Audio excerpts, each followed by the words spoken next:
202.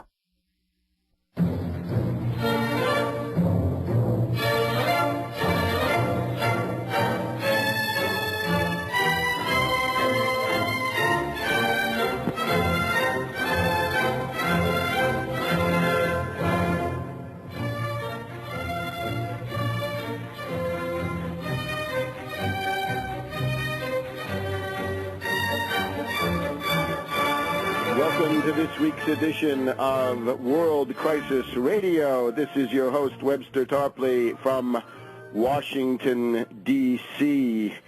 The dominant, ruling, organizing image of this week's broadcast. The front page of the New York Post, Metro edition, Tuesday, August 18th, 2009. Mark that date well. Tuesday, August 18th, 2009, the New York Post headlines, "Sell out!" with exclamation point, with a picture of the tortured, treacherous face of Obama. Liberals howl as BAM caves on health plan. And we read, "It's enough to make a liberal sick."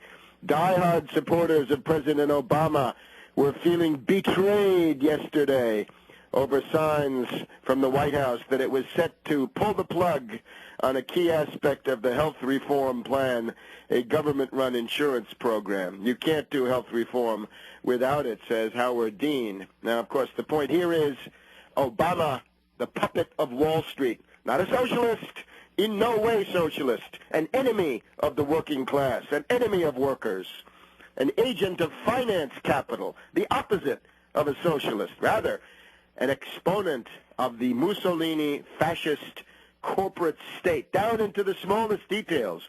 And I'm speaking now with my hat as a professional historian emphatically on. This is the fascist corporate state.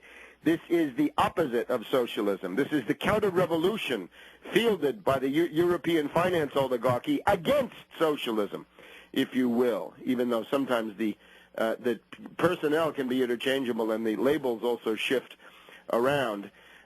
What we've got now, and we'll go into the healthcare details in a later segment, is the opening at long last of the second front against Obama. Up until now, Obama has had a cakewalk because his only enemies were the reactionary ogres, Hannity, Limbaugh, O'Reilly, Newt Gingrich, the rest of them, right? The Republican Party from the far left to the far right, every last one of them. All against Obama. Well, that's fine. It's good to have an opposition, and even people who are of very questionable political valuation themselves can do good. Otherwise, the world would have ceased to exist long ago. You can have some rather nasty people doing good, and to the extent that they oppose Obama, they become interesting to that extent. But, of course, it's one thing to stop Obama and then be left in the hands of reactionary Republicans who will devour you and feast on your flesh, stripping you of Medicare, stripping you of Medicaid, stripping you of all the economic rights that the labor movement and popular movements have fought for over decades and decades and centuries.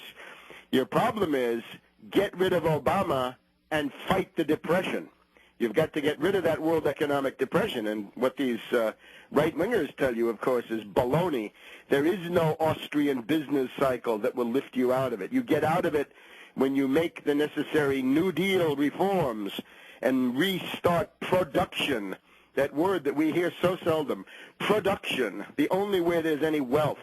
The only source of the means of human existence is production. It doesn't grow on trees, and it doesn't appear magically through Keebler elves coming in the night or Pillsbury doughboys. You got to produce it. So the problem with the right-wing opposition, of course, is that they're capable of getting rid of Obama and then sinking you into an even hotter hell with medical savings accounts. And you're on your own. The market reforms championed this week by Dick Armey. This is the despicable Dick Armey, right-hand man of Newt the Toot Gingrich from the reactionary Republican House group of fanatics in the 1990s who brought the government to the brink of collapse. They almost had a default of the United States government. These right-wing anarchists would have done it there for the first time. That's where they come from, so no good from them. It is therefore imperative that a left opposition emerge, a left anti-war, anti-Wall Street, anti-financier, pro-labor, anti-war, anti-imperialist, pro-peace opposition. It should be producerist. It should be protectionist. It should be dirigist in my terminology. In other words, Hamiltonian, left Hamiltonian. And it better come soon. So we're seeing the beginnings of it. Now, the details on this are essentially summed up in a document which I finished writing on August 11th, and you got to go to actindependent.org and get your copies. There are actually two things there, right? One is the call for a left anti-war opposition. I'm the first one to admit that these terms of left and right are intrinsically misleading, but I'm trying to make a point so people can understand it, given the rather low level of political understanding projected through the media. It's hard to describe these things any other way. So put a label on it that somebody can understand, and then explain why the label is itself essentially unsatisfactory and even misleading.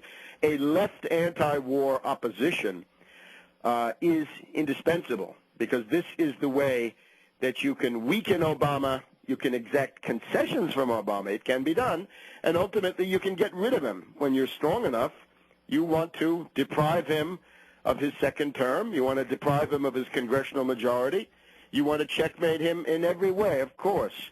But you want to do this on the basis of propagandizing and organizing for a program that will actually get you out of the depression, not put you deeper into the servitude and slavery of President Mitt Romney, the hedge fund hyena, Wall Street jackal, and asset stripper, who would love to strip you of Medicare, love to strip you of Medicaid and Social Security and the minimum wage and food stamps and the entire social safety net. He wants to loot all that and transfer the results to Wall Street and to the New England-based insurance companies. Don't forget them. They loom rather large now, right? The United Healthcares and Connecticut Generals of the world.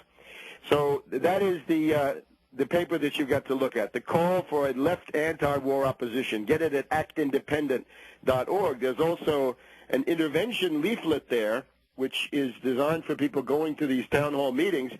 To get this entire debate back to reality, you've got to have something in there about hospitals, and you've got to have something about doctors, and you've also got to have some idea how to pay for it. So the program here is simply three things. Medicare for all. Medicare for anybody who wants it. You want it, you get it for a very modest fee.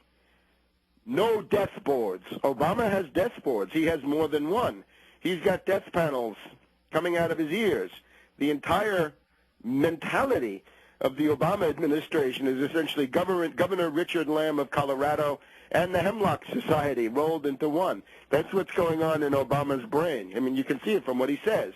You can see it from the presence of Ezekiel Emanuel, John P. Holdren, and the rest of this crew of euthanasia supporters, euthanasia devotees, and indeed genocidalists. There's no way around it. That's what they're talking about. There are people in there who want to give legal rights to animals.